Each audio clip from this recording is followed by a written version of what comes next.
পর্যন্ত আলুর খোসা ছাড়ানো লাগে না। ধোয়াতে লিউ পরিষ্কার। হ্যাঁ, এটা চটকায় ধোয়া দিলে যেটুকু চলে যায় ওটাই যথেষ্ট। তো ওই যখন স্লাইস করা হবে এইবার আপনি স্বাদ মতো লবণ দিয়ে পানি গরম করবেন। ঠিক আছে? পানি গরম করে পানি যখন ফুটবে তখন ওই কাটা আলুগুলো ওর মধ্যে দিয়ে দিবেন। খেয়াল করে শুনবেন, খুবই সহজ কাজ।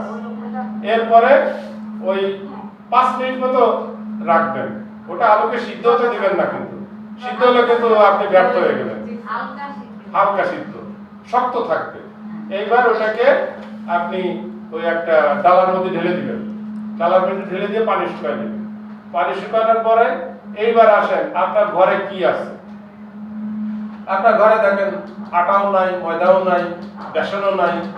আপনি এটা কি করবেন, একটা ডিম ভালো করে ফাটাবেন, ওর সাথে একটু মরিচের গুঁড়ো দিবেন, একটু হলুদের গুঁড়ো দিবেন, হালকা একটু লবণ দিবেন, দিয়ে ভালো করে ফাটাবেন। ডিমটা যত সুন্দর ফাটাবেন তত ভালো হবে। এইবার ওই পটেটো যেগুলো আমরা সিদ্ধ করে রাখছি হাফ সিদ্ধ, ওইটা ডিমের মধ্যে ভিজায় রাখবেন। ভিজায় ওইটারে ভালো করে একটু হালকা করে মাখাবেন। মাখায় তেল গরম করে দিবেন, হয়ে গেল পটেটো। হ্যাঁ, বাচ্চারা খুব ঝামেলা